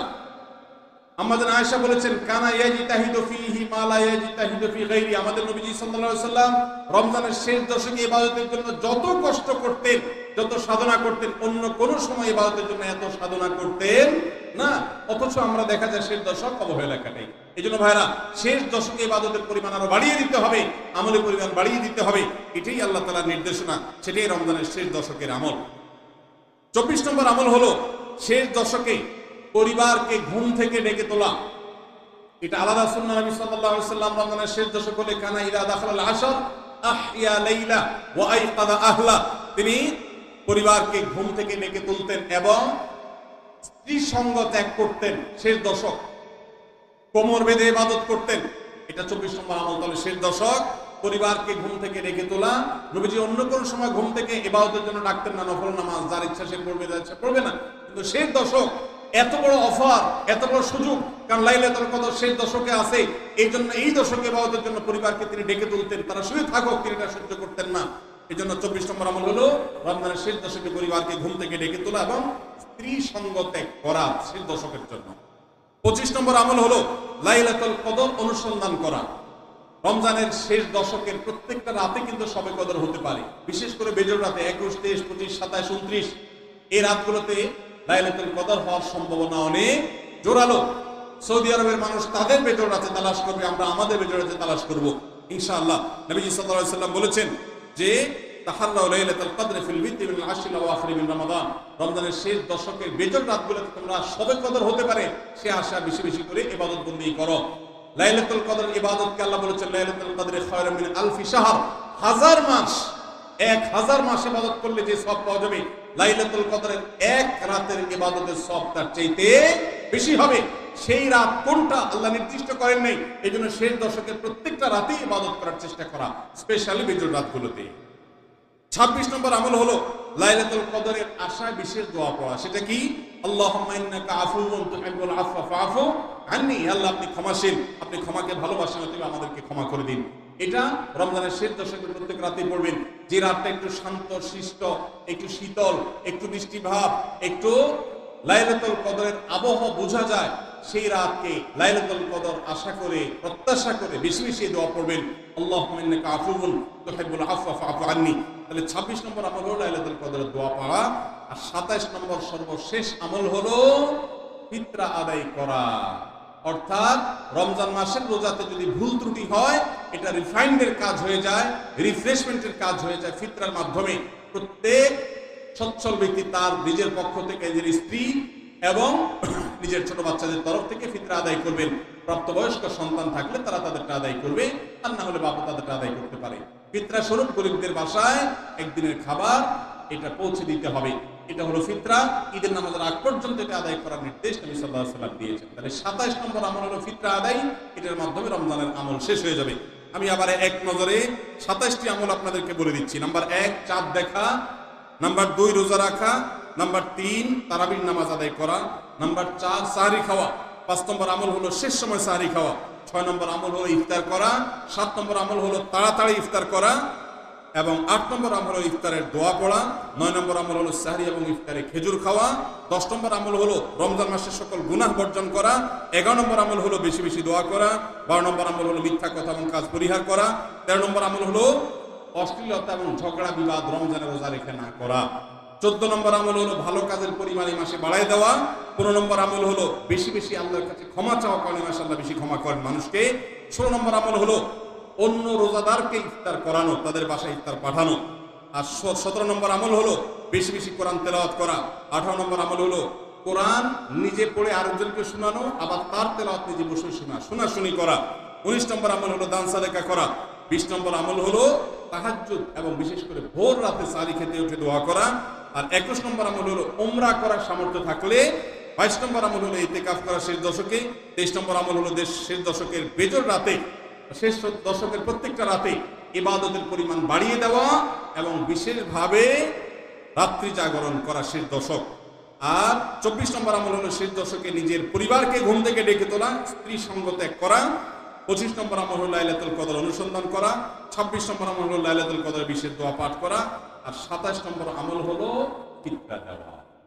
আল্লাহ আমাদের সবাইকে এই 27টা আমল দিয়ে আমাদের রমজান মাসকে সাজাবার তৌফিক দান করুন। ভাইরা আমার, এবার শুনানির পালা। মুখস্থ 27টা টানা কে কে শোনাইতে পারবে? হাত তোলেন। 27টা শোনাইতে গিয়া যদি সময় নষ্ট করেন, আমার শোনাইতে না পারেন, 5টা শোনানোর পরে 10টা শোনার পরে কোতাকুতি করেন, তাহলে পানিশমেন্ট কি হবে আগে সেটা ঠিক করেন। শোনাইতে পারলে পুরস্কার, বই পাবেন, 27 আমলের বই পাবেন ফ্রি। চেষ্টা করি বলতে কনফিডেন্ট আছে কিনা? হ্যাঁ, অন্ধ মানুষ। আচ্ছা, তাহলে এই ভাইকে প্রায়োরিটি দেই। এই যে আমাদের অন্ধ ভাই, আপনি বলেন দেখি। একটু একটু সবাই একটু নীরব হই অন্যদেরকে সুযোগ দেব। কোনো কর্ডলেস থাকলে এই মাইকটা দেন না ওনার হাতে। এই যে মাইকটার সাউন্ড আছে না, এটা একটু দেন না। বেচারা অন্ধ মানুষ, ওনাকে একটু দেন। মাশাআল্লাহ, এটা আছে, যে এটা আছে, দিলি ভাই একটু নীরব হয়, জি বসেন, মনে হয় বসেন। হ্যাঁ, না আপনি দাঁড়ায় বলেন ভাই। আসসালামু আলাইকুম ওয়া রাহমাতুল্লাহি ওয়া বারাকাতুহু। ওয়া আলাইকুম আসসালাম। আমরা হযরতের মুখ থেকে 27টি আমল শুনেছি রমজান বিষয়ে। আমি আপনাদের সামনে 27টি আমল বলার চেষ্টা করছি ইনশাআল্লাহ। 1 নম্বর আমল রমজানের চাঁদ দেখা। 2 নম্বর আমল রমজানের রোজা রাখা। 3 নম্বর আমল রমজান মাসে রাত্রি জাগতে তারাবি করা। 4 নম্বর আমল সাহরি করা। 5 নম্বর আমল সাহরি শেষ সময়ে সাহরি করা। 6 নম্বর আমল ইফতার করা। 7 নম্বর আমল তাড়াতাড়ি ইফতার করা। 8 নম্বর আমল ইফতারের দোয়া করা। 9 নম্বর আমল সাহরি ও ইফতারে খেজুর খাওয়া। 10 নম্বর আমল সকল ধরনের পাপাচার থেকে নিজেদেরকে বিরত রাখা। 11 নম্বর আমল অধিক পরিমাণে দোয়া করা। 12 নম্বর আমল মিথ্যা কথা এবং কাজ থেকে বিরত থাকা। 13 নম্বর আমল বিভিন্ন ধরনের অশ্লীলতা, ব্যয়াপনা, ঝগড়া বিবাদ থেকে রমজান মাসে বিরত থাকা। 14 নম্বর নেক আমল করা, বেশি বেশি ভালো আমল করা। 15 নম্বর ইস্তেগফার করা। 16 নম্বর রোজাদার ব্যক্তিকে ইফতার করানো, যেটা আমাদের সমাজে খুবই কম। 17 নম্বর পবিত্র কোরআনুল কারীমকে তেলাওয়াত করা। 18 নম্বর পবিত্র কোরআন কারীম শুধু তেলাওয়াত করা না, পরস্পরের মধ্যে তেলাওয়াত শোনাশুনি করা। 9 নম্বর দান সদকা করা। এরপরে 19 নম্বর দান সদকা এবং 20 নম্বর হচ্ছে তাহাজ্জুদের সময় ভোর রাত্রে উঠে নিজের জন্য এবং সকলের জন্য দোয়া করা। 21 নম্বর উমরা করা। 22 নম্বর, এটা বেশি গুরুত্বপূর্ণ, পবিত্র রমজান মাসের শেষ দশকে ইতিকাফ করা। 23 নম্বর পবিত্র মাস রমাদানের শেষ দশকে আমলের মাত্রাকে বৃদ্ধি করা।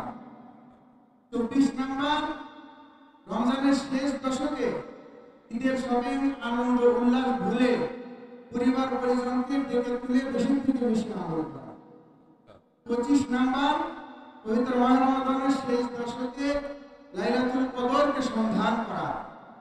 26 নম্বর পবিত্র মাস রমাদানের শেষ দশকে লাইলাতুল কদরের একটি স্পেশাল দোয়া, যেটা আল্লাহুম্মা ইন্নাকা আফুউন তুহিব্বুল আফওয়া ফাফু আন্নি, এই দোয়াকে বেশি থেকে বেশি করা।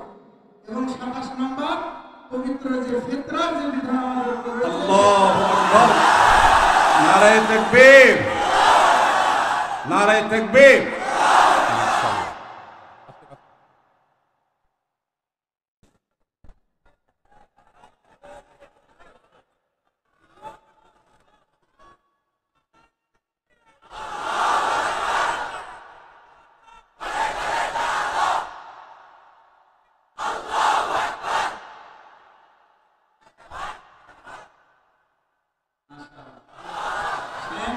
বিশেষ উপহার দিচ্ছেন, নগদ অর্থ পুরস্কার দিচ্ছেন। মাশাআল্লাহ।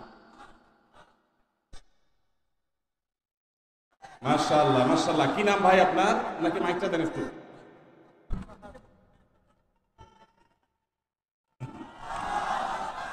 কি নাম আপনার ভাই? আমার নাম হচ্ছে হাফেজ মোহাম্মদ ফাহাদ হোসেন। হাফেজ ফাহাদ হোসেন। ফাহাদ হোসেন। আপনি 27টা আমলকে আগে কখনো শুনছিলেন? জি না, আমি আজকে প্রথম শুনেছি এবং মুখস্থ করে আপনাদের সামনে উপস্থাপন করেছি। সুবহানাল্লাহ। ভাইরা আমার, আমার এর আগের রেকর্ড আপনাদেরকে আমি বলেছি, গত 2 বছর আগে এই রমজানের 27 আমলের এই সংকলন কোরআন হাদিস ঘেটে আমি গবেষণা করে এটা বের করেছি এবং 2 বছর আগে নোয়াখালীর সোনাইমুড়িতে আমি এই বক্তব্য রেখেছিলাম ঘন্টা ব্যাপী। আমার মনে আছে সেদিন এক যুবক দাঁড়িয়ে টানা 27টি আমল আমাকে শুনিয়ে দিয়েছেন, কিন্তু আজকে এই বগুড়ার হাফেজ সাহেব যেভাবে শুনিয়েছেন, এটা মিরাকল ছাড়া এটা সাধারণ কোনো বিষয় নয়। একটি জায়গায় তিনি বাদলেনও না, একটু ভাবতেও থাকে হলো না। আল্লাহ রাব্বুল আলামিন তাকে এলেমে, আমলে, তাকওয়াতে, তাহারাতে সবকিছুতে আল্লাহ তাআলা বরকত দিয়ে কামিয়াব করুন। আল্লাহ আমাদের সবাইকে আমলের তৌফিক দান করুন। বগুড়ার মানুষ চ্যালেঞ্জে এগিয়ে গেল এবং সকল রেকর্ড ভঙ্গ হয়ে আমি নতুন করে আপ্লুত হলাম। আল্লাহ তাআলা আমাদের সবাইকে রমজানের পুরা সমস্ত আমলগুলোকে যথাযথভাবে আমল করার তৌফিক দান করুন। আমি খুশি হয়ে আমার ভাইকে 2000 টাকা আমার পকেটে ছিল, 2000 টাকা ভাইকে হাদিয়া দিলাম। আর আমার লেখা বই ভাইকে উপহার দিয়েছি। তিনি একজন অন্ধ মানুষ, একজন অন্ধ মানুষ হয়ে তিনি মনোযোগের সাথে মুখস্থ করেছেন। তিনি যদি আজকে লিখে রাখতেন তাহলে আমি বলতাম যে লিখে লিখে তিনি আবার চর্চা করেছেন। শুধু শুনেছেন মনোযোগ দিয়ে এবং মুখস্থ করেছেন।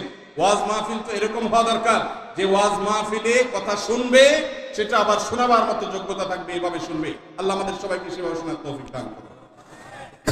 কিন্তু হযরতকে সামনে রেখে বলতে চাই যে আমাদের দৃষ্টিহীন ব্যক্তিদের জন্য একটি পদ্ধতি রয়েছে ব্রেল পদ্ধতি। আমি চাইবো যে আপনার এই আসন্না ফাউন্ডেশনের মাধ্যমে যেন এই বইটা যেন চক্ষুষ্মান ব্যক্তিরা পড়তে পারছে, আমরা যেন ব্রেল পদ্ধতিতে করতে পারি সে ব্যবস্থা আপনি করবেন এবং ইনশাআল্লাহ ব্রেল করতে যত রকমের সহযোগিতা হয় আপনাকে আমি করবো ইনশাআল্লাহ। ইনশাআল্লাহ মাশাআল্লাহ, জাযাকাল্লাহ খাইর। ভাইয়ের আবেদন আমরা ইনশাআল্লাহ বিদিনিল্লাহ বিবেচনা করব। আল্লাহ চাহেন তো যে অন্ধ ভাইদেরকে জন্য, অন্ধ বোনদের জন্য, অন্ধ মানুষদের জন্য আমরা দেখি আসন্ন ফাউন্ডেশন থেকে কিছু করা যায় কিনা। জাযাকাল্লাহ খাইর, ধন্যবাদ আপনাকে। আপনি বসেন। ভাইরা আমার, বাকি যুবক আর কে কে শুনতে পারবেন? কিন্তু আমাদের তো প্রশ্ন উত্তর আরো কাজ আছে।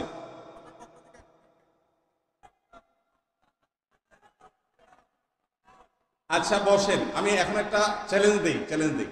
সবাই একজন এমন ভাবে শুনাইছে, আমার আসলে এর চাইতে ভালো আর কেউ শুনাইতে পারবে বলে আমি নিশ্চিত কেউ পারবে না। এর চাইতে ভালো যদি কেউ পারবেন বলেন তাহলে সে হাত তোলেন। এর চেয়ে ভালো যদি না হয় তাহলে জরিমানা কি হবে? মানে আমরা তো মার্কের কথা জানি, ভালো পারলে মার্ক পায়, কিন্তু মার্ক কাটা যাওয়ার সিস্টেম তো আছে। উল্টা মার্ক হবে, বলেন না পারলে কি হবে? আচ্ছা, একজন দাঁড়াইছে, যে কজন চ্যালেঞ্জ দিতে পারবে তারা না পারলে উল্টা জরিমানা। কিন্তু আর কে আছে জরিমানা নিয়ে শুনাতে পারে এরকম কয়জন আছে? দাঁড়ান, আপনি, এই দুজন আছে। আপনারা চ্যালেঞ্জ নিতে পারবেন যে 27টা শোনাবেন, আপনারা চ্যালেঞ্জ দিচ্ছেন, আপনিও চ্যালেঞ্জ দিচ্ছেন। শেষ, আর কেউ নাই। ক্লোজ। এখন আর নেব না, শেষ। এই 3 জন আর আপনি 4 জন চলে আসেন। 4 জন সামনে চলে আসেন, রোমন ভাই কই? আপনার হাত দিয়ে পুরস্কার দেন। এই 4 জনকে 4টা বই আমার নতুন লেখা। আপনি এক কাজ করেন, আপনিও দেন, আলেমুল আমার দেখ। মৌলানা আলী হাসান তৈয়ব বগুড়ার ছেলে, দাঁড়ান। মুফতি মনোয়ার ভাই বগুড়ার মানুষ, আপনি 2টা দেন, আলেমরা 2টা দেন। এই ভাইদের যে কনফিডেন্ট আছে, এই কনফিডেন্টের জন্য তাদেরকে উপহার দিচ্ছি। তাদের শোনানো লাগবে না, এমনিতে এখানে চলো, সেখানে চলো, ভাই পুরো আসা লাগবে না। এখানে যুবক। ও মাশাআল্লাহ, এখানে চলে আসো, এখানে। মাশাআল্লাহ। হ্যাঁ, মুফতি মনোয়ার ভাই একজনকে দেন। মাশাআল্লাহ। ও, মসজিদ আর রহমানের তরফ থেকে আমাদের রোমন ভাই 1000 করে টাকা দিচ্ছে এদেরকে। মাশাআল্লাহ। ঠিক আছে।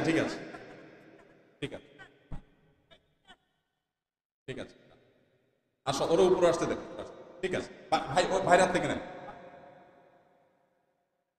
মাশাআল্লাহ মাশাআল্লাহ। মাহফিলের সভাপতি সাহেব জনাব আমাদের প্রিয় আতিকুর রহমান রমন ভাই, তিনি মসজিদ আর রহমানের তরফ থেকে, মাহফিল আয়োজকের তরফ থেকে সবাইকে 1000 করে টাকা দিয়েছেন। মাশাআল্লাহ। আচ্ছা, এই 27টা আমলের মধ্যে প্রথম 10টা বলো দেখি। তুমি হাত মেলাতে আসছো, ধরা পড়ছো। মাইক দেন।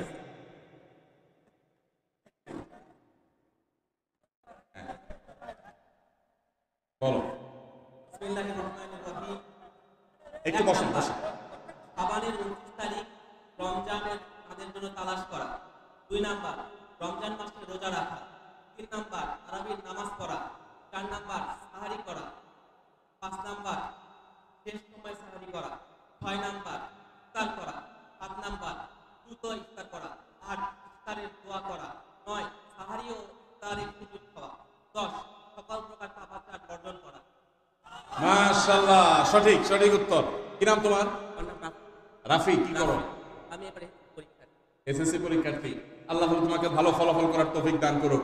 বড় মানুষ হয়ে দেশে থাকবা না বিদেশে চলে যাবা? দেশের মানুষের জন্য কাজ করতে চাই, দেশের মানুষের উন্নয়ন করতে চাই। চান্স পালে বিদেশে যায় দেশে ভুলে যাবা? দেশেই থাকতে চাই ইনশাআল্লাহ। দেশে থাকলে দেশের দুর্নীতি, 2 নম্বরে ঘুষ টুস এগুলো করবা? দেশ থেকে সমস্ত খারাপ কাজ করে দেওয়ার চেষ্টা করবো ইনশাআল্লাহ। ইনশাআল্লাহ ইনশাআল্লাহ। আল্লাহ তৌফিক দান করুক এই যুবককে ইনশাআল্লাহ। প্রিয় ভাইরা আমার, আমাদের প্রিয় দেশ, ওয়ালাইকুম আসসালাম, প্রিয় স্বদেশ ভালো নেই। আল্লাহ তাআলা আমাদের প্রিয় স্বদেশকে ভালো করে দিন।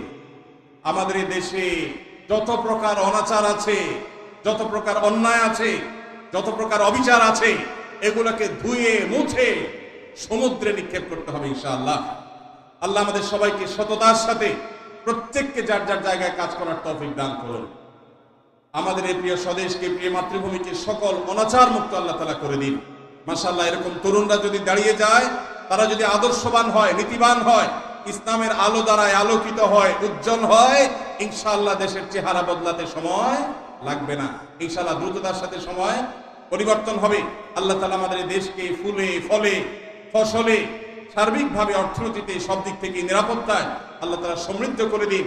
এই দেশ যাদের কারণে পিছিয়ে আছে, যাদের অনাচারে দুর্নীতিতে অপরাধ করবে, আল্লাহ তাআলা তাদেরকে হেদায়েত দান করুন। ভাইরা আমার, রাত অনেক হয়েছে, আমি প্রশ্নোত্তর দেওয়ার কথা ছিল, কিন্তু এখন যদি প্রশ্নোত্তর দেওয়া শুরু করি অনেক সময় লেগে যাবে। আমার মনে হয় প্রশ্নোত্তর সেশনটা আমাদের ক্লোজ রাখা উচিত। কি বলেন ভাই? আমার ঢাকায় যেতে হবে, কালকে সারাদিনের আমার ঠাসা প্রোগ্রাম আছে, আবার আপনাদেরও তো ফজর নামাজ পড়া লাগবে। আমার মনে হয় প্রশ্নোত্তরটা আমি অন্য কোনো সেশনে, অন্য কোনো সময় দেওয়ার চেষ্টা করি। কি বলেন?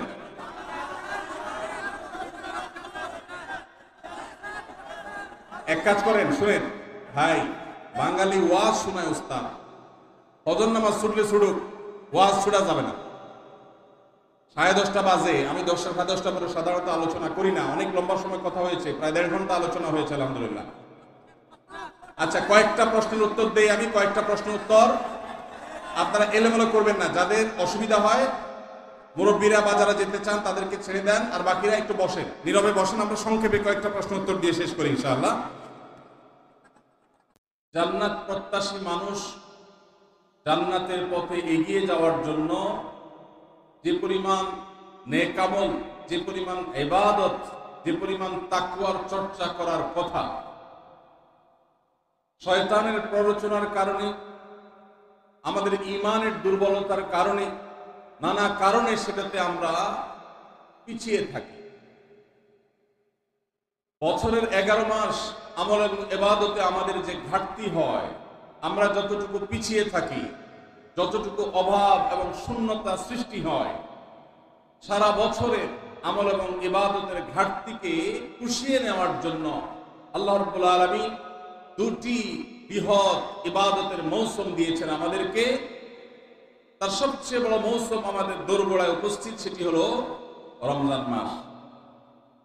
আরেকটি ইবাদতের মৌসুম আছে বছরের, দ্বিতীয় বৃহত্তর ইবাদতের মৌসুম, যে সম্পর্কে আমাদের সমাজে খুব একটা জানাশোনাও নাই, সেটা হলো জিলহজের প্রথম 10 দিন, ইবাদতের আরেকটি মৌসুম। একজন ব্যবসায়ী যেরকম তার ব্যবসার লাভ লস পুষিয়ে নেওয়ার জন্য অন্য সময়ের ঘাটতি পুষিয়ে নেওয়ার জন্য তাকে যেরকম কিছু সিজনকে কাজে লাগাতে হয়, তার যেরকম কিছু সিজন আছে, মৌসুম আছে, ঠিক একইভাবে একজন ইমানদার মুসলমানের ইবাদতের ঘাটতি পোষাবার মৌসুমের নাম হলো রমজান মাস।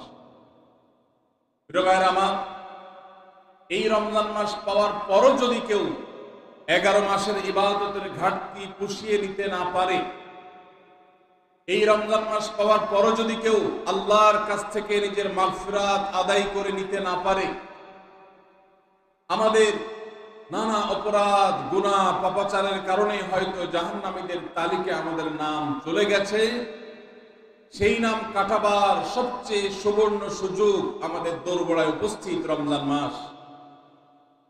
এই রমজান মাস পাওয়ার পরও যদি কোনো মুসলমান আল্লাহর কাছ থেকে তার নাম জাহান্নামীদের তালিকা থেকে কাটিয়ে জান্নাতীদের তালিকায় অন্তর্ভুক্ত করতে না পারে, তাহলে এর চাইতে হতভাগা, এর চাইতে দুর্ভাগা, এর চাইতে কপাল পড়া মুসলমান আর কেউ হতে পারে। প্রিয় ভাইরা আমার, জীবনে আল্লাহ তাআলা আমাদেরকে অনেক রমজান মাস দিয়েছেন। আল্লাহ নবী সাল্লাল্লাহু আলাইহি সাল্লাম খোদ তার জীবনে তিনি রমজান পেয়েছেন সাকুল্যে 8টা। দ্বিতীয় হিজরিতে আল্লাহ রাব্বুল আলামিন রমজানের রোজা ফরজ করেছেন। 10ম হিজরিতে আল্লাহ তাআলা তাকে দুনিয়া থেকে নিয়ে গেছেন। তাহলে সাকুল্যে সর্বোচ্চ 8টা রমজান পেয়েছেন আমাদের নবীজি সাল্লাল্লাহু আলাইহি সাল্লাম। কয়টা রমজান পেয়েছেন? 8টা। আজ গাবতলীর এই মাহফিলে আমরা যারা উপস্থিত আছি, আমাদের এখানে এমন বহু মানুষ আছেন যে তার জীবনে 40, 50, 60টা পর্যন্ত রমজান মাস পেয়েছেন। ঠিক না বেঠিক? সাহাবীদের অনেকে তাদের জীবনে মাত্র একবার রমজান পেয়েছেন। হয়তো ইসলাম গ্রহণ করেছেন রমজানের আগে, রমজান মাসটা পেয়েছেন, এরপরে হয় মৃত্যু হয়ে গেছে, আর না হয় জিহাদের ময়দানে শহীদ হয়ে গেছেন। একটা রমজান জীবনে পেয়েছেন। বহু সাহাবী আছেন 2টা, 4টা রমজান পেয়েছেন। অনেক সাহাবী আছেন জীবনে একটা রমজানও পান নাই, ইসলাম গ্রহণ করেছেন, এরপরে আল্লাহর রাহে জিহাদে শামিল হয়েছেন, রমজান আসার আগেই দুনিয়া থেকে চলে গেছে। তাহলে আমরা যারা জন্মসূত্রে মুসলমান, তাদের যার যত বছর বয়স তিনি ততগুলো রমজান পেয়েছে। সাহাবীরা যেখানে মাত্র জীবনে 2, 4, 6টা, 8টা, 10টা রমজান পেয়ে তারা জান্নাত প্রাপ্তির দৌড়ে এগিয়ে গেছেন, আমরা জন্মসূত্রে মুসলমান হয়েও জীবনে 40-50টি রমজান পাওয়ার পরও আমরা অনেকেই জান্নাত প্রাপ্তির দৌড়ে এগিয়ে যেতে পারি নাই। এর চেয়ে বড় দুর্ভাগ্যের বিষয় আর কিছু হতে পারে। ভাইরা আমার, এই জন্য আসন্ন রমাদান আর কয়েকদিনের মধ্যে যে রমজান শুরু হতে যাচ্ছে, আসুন এইবারের রমজান সম্পর্কে একটা সংকল্প করি, শপথ করি। এই রমজান জীবনের অন্য 10টি রমজানের মতো কাটাবো না। এই রমজানকে আমি ব্যতিক্রম, সম্পূর্ণ ভিন্নতর, সম্পূর্ণ আমল এবং ইবাদত এবং তাকওয়া চর্চার মধ্য দিয়ে আল্লাহর মাগফিরাত, নাজাত নিজের করে নেওয়ার মধ্য দিয়ে আমার এই রমজানকে আমি সার্থক করার চেষ্টা করবো ইনশাআল্লাহ। ভাইরা আমার, রমজানের আমল ইবাদত কিভাবে করব, কোনটা করব কোনটা করব না, এই সম্পর্কে যথেষ্ট ধোঁয়াশা আমাদের মধ্যে আছে। আমাদের এই দেশে মুসলমানদের কাছে রমজান মাস মানে 4টি কাজ। রমজান মাস মানে কয়টা কাজ? 4টা কাজ। রমজান মানে হলো রোজা রাখা, তারাবির নামাজ পড়া, আর সাহরি খাওয়া, ইফতার খাওয়া, ব্যাস। রোজা, তারাবি, সাহরি, ইফতার, এই 4 জিনিসের নাম হলো আমাদের মুসলমানদের রমজান মাস।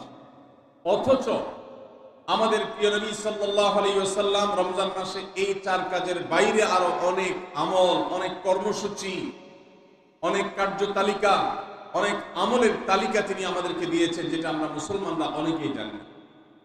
আজ আমরা নবী করিম সাল্লাল্লাহু আলাইহি ওয়াসাল্লাম আমাদেরকে রমজান মাসে যে সমস্ত আমল করতে বলেছেন, আমরা সেই সমস্ত আমলের কথা আপনাদের সঙ্গে খুব সংক্ষেপে শেয়ার করবো ইনশাআল্লাহ। কারণ আমি নবী করিম সাল্লাল্লাহু আলাইহি সাল্লামের হাদিস থেকে এবং কোরআনে কারীম থেকেও 27টি আমলের কথা আপনাদের সঙ্গে শেয়ার করবো ইনশাআল্লাহ, যার সবগুলোই রমাদানের জন্য স্পেশাল, তবে অনেকগুলো রমজানের বাইরের সময়ও আমাদের পালনীয় এবং করণীয়। এ বিষয়ে আমরা এই বছর প্রথমবারের মতো একটা বই করেছি, আপনারা জানেন, মাহে রমজানের 27 আমল। এই বই থেকে আমি 27টি আমল আপনাদেরকে শোনাবো ইনশাআল্লাহ। আর আমি 27 আমল বলে শেষ করার পর প্রশ্নোত্তর সেশন শুরু করার আগে এই 27 আমল এক নিঃশ্বাসে বা এক টানে যদি কেউ শোনাতে পারেন, যে কয়জন শোনাতে পারবেন সেই কয়জনকে এই বই আমি ফ্রি উপহার দেবো ইনশাআল্লাহ। যুবকরা চ্যালেঞ্জ নিতে রাজি আছেন তো ইনশাআল্লাহ? গত 2 বছর আগে সোনাইমুড়িতে, নোয়াখালীর সোনাইমুড়িতে আমি এই 27টি আমলের উপরে বক্তব্য রেখেছিলাম। আমাকে সোনাইমুড়ির এক যুবক বিস্মিত করেছে, চমৎকৃত করেছে, সারপ্রাইজ করেছে। সে এক দাঁড়ানোতে টানা 27টা আমল বলে দিয়েছে। আমি নিজে বইয়ের লেখক হয়েও আমি বলতে পারবো না, 27টা টানা বলতে পারবো না, একটু বেঁধে বেঁধে বলতে হবে। কিন্তু সেই তরুণ টানা 27টা বলে দিয়েছে। তো বগুড়ার যুবকরা এই চ্যালেঞ্জ নিতে রাজি আছেন ইনশাআল্লাহ? রেডি তো তাহলে? ঠিক আছে ইনশাআল্লাহ। আমি সাধারণত ওয়াজ করার পর কি করলাম সেটা আবার শুনি, ফিডব্যাক নেই। শুধু আমি ওয়াজ করে চলে যাব, পানি শেষে চলে যাব, মাছ ধরবো না, তা তো হয় না। এই জন্য আজকের ওয়াজের পরে মাছ ধরা হবে ইনশাআল্লাহ। ঠিক আছে তো ইনশাআল্লাহ? যে যত বেশি প্রশ্নের উত্তর দিতে পারবেন সে তত বড় মাছ, রুই কাতল হিসাবে বিবেচিত হবে ইনশাআল্লাহ। যদি আল্লাহ তাআলা আমাদেরকে মানুষ করে সৃষ্টি করেছেন, মাছের চেয়ে অনেক শ্রেষ্ঠ আমরা, শুধু বুঝার সুবিধার্থে বলা। আল্লাহ আমাদেরকে মনোযোগের সাথে শোনা এবং আমল করার তৌফিক দান করুন।